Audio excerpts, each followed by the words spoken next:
और प्रतिज्ञा Chaurasia.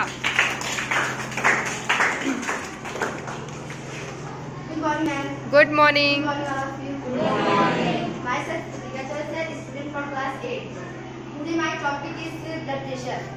Today my science presentation on topic blood pressure. Blood pressure इसकी meaning होती है रक्तचाप। ब्लड प्रेशर की डिफिनेशन, ब्लड की कॉलम के द्वारा जो आर्टरी की बोन में प्रेशर बनता है उसे हम ब्लड प्रेशर कहते हैं। Very good. प्रेशर के दो टाइप होते हैं, सिस्टोलिक डायस्टोलिक। सिस्टोलिक 120 होता है। नहीं, जैसा कि हम लोग जानते हैं कि नॉर्मल ब्लड प्रेशर 120। हाँ बताइए। जैसा कि हम लोग जानते हैं कि हमारा नॉर्मल ब्लड प्रेशर 120/80 mm होता है। हाँ, जिनमें से 120 क्या है, 80 क्या है? इनमें से 120 क्या है, 120 क्या है, 80 क्या है।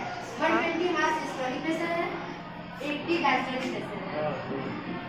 तो सिस्टोलिक प्रेशर क्या है? आप पूछिए सिस्टोलिक प्रेशर कितना होता है? 120। हाँ, नेक्स्ट पूछिए। डायस्टोलिक प्रेशर कितना होता है? ओके। सिस्टोलिक की definition। हाँ, The pressure in the artery during the ventricular contraction is called systolic pressure. Very good. The pressure in the artery during the ventricular relaxation is the diastolic pressure. Very good. या common language में आप समझिए कि जब हमारे blood को हमारे heart को ब्लड पंप करना होता है तो थोड़ा सा वो सिकुड़ता है और उसमें उसको पंप करने में जो प्रेशर लगता है उसे ही सिस्टोलिक प्रेशर कहते हैं।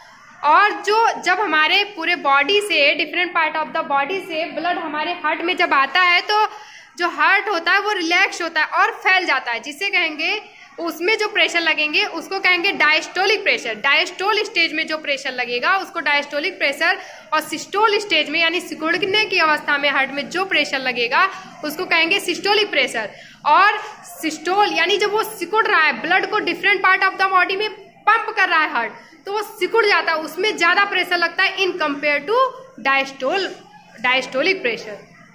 ठीक है, वेरी गुड। हाइपरटेंशन यानी हाई ब्लड प्रेशर। आप देखिए, नॉर्मल ब्लड प्रेशर तो हम जान के 120/80 होता है, लेकिन जब किसी कारणवश हमारा ब्लड प्रेशर हाई हो जाता है, नहीं, जब किसी कारणवश किसी व्यक्ति में ब्लड प्रेशर अनियमित हो जाता है, या तो हाई हो जाता है या तो लो हो जाता है।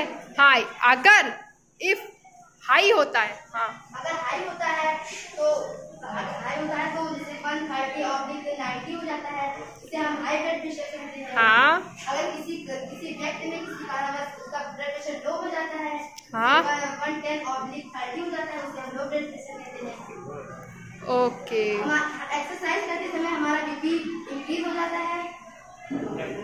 हाँ, जिन लोगों में सोडियम की कमी होती है उन्हें लो ब्लड प्रेशर होता है, जिससे उन्हें थकान महसूस होने लगती है, हाँ, चक्कर आने लगता है। हाँ, सिम्टम्स बता रहे हैं कि लो ब्लड प्रेशर वाले पर्सन में कौन कौन से सिम्टम्स होते हैं। तो इन्होंने बताया कि उन्हें थकान रहती है लो ब्लड प्रेशर वालों को, और अगर हमारा बीपी नॉर्मल है तो हार्ट हमारा सही तरीके से फंक्शन कर रहा है। हाँ, अगर हमारा हार्ट सही तरीके से फंक्शन कर रहा है तो इसका मतलब हमारा ब्लड प्रेशर नॉर्मल है या नॉर्मल आएगा। और हमने बताया ना, किसी अनियमितता के वजह से ही ब्लड प्रेशर हाई या लो हो जाता है। हाइपरटेंशन एज है, ओबेसिटी है, एक्सरसाइज है। न्यूबॉर्न बेबी का होता है 1। ओके, हाइपरटेंशन इन्होंने बताया कि जब ब्लड प्रेशर बढ़ जाता है, हाई ब्लड प्रेशर और हाइपरटेंशन उसी को कहते हैं, और लो ब्लड प्रेशर को ही कहते हैं हाइपोटेंशन। हाइपॉस का मतलब होता है लो और टेंशन का मतलब होता है प्रेशर। लो ब्लड प्रेशर को हाइपोटेंशन कहेंगे। ये 2 टाइप्स हो गए।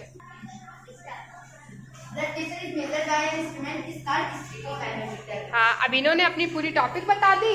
टॉपिक बताने के बाद ये बता रही है कि ब्लड प्रेशर को एक इंस्ट्रूमेंट से मापते हैं, उस इंस्ट्रूमेंट का नाम क्या है? Okay, okay, BP operators. हाँ, ओके, फिर और इसे पहली बार घोड़ों में मापा गया था। हाँ, इसी को 1746 में की गई थी और इसी पर हेल्थ में की। हाँ, वेरी गुड। इस इंस्ट्रूमेंट वेरी गुड, जो इन्होंने बताया कि जिससे हम ब्लड प्रेशर नापते हैं उस इंस्ट्रूमेंट को हम कहते हैं स्फिग्मोमैनोमीटर। इसको सबसे पहले घोड़ों में मापा था। किसने मापा था? तो सर स्टीफन हेल्स साहब ने 1746 में मापा था। वेरी गुड, बहुत अच्छे। क्लैप फॉर प्रतिज्ञा Chaurasia. Thank you so much. Okay, very good.